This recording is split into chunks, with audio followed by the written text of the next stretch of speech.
Lockdown is still on, so once again we scouted the internet and we found the best Airsoft videos for you. Some Airsoft players really go the extra mile and take the extra risk in order to get a kill. This guy actually rappels from the rooftop of a building just in order to, take down those enemy players and catch them off guard. Really cool channel, go check it out. This guy from Poland is just killing it. You guys know tracers, they look amazing. You can see the trajectory with the illuminated BB. And it looks cool on one BB, but this guy actually built it for a shotgun. Just imagine you have all of these BBs at once flying out the barrel and all of them are illuminated. One funny fact that we found out is that for video games, they very often use airsoft guns in order to create the 3D models that you know from Call of Duty, GTA and all of those games.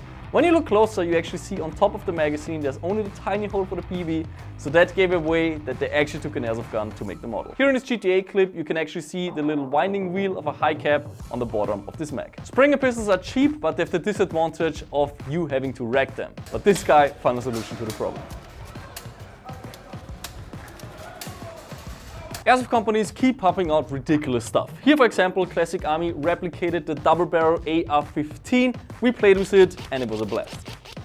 This creator from the Philippines made the impossible possible. He created a pump action shotgun, but it uses 40mm shells. Just look how it loads it just like a pump action shotgun and it shoots many BBs at once.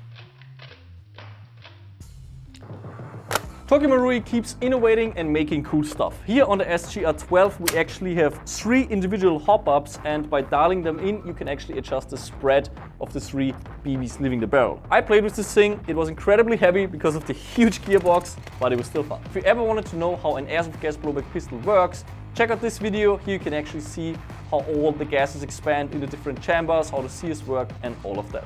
It's all nicely animated and easy to understand. Airsoft revolvers are a neat little toy. They're quite realistic in the operation, however in the grip you find a CO2 capsule, which is not the case on a real one of course.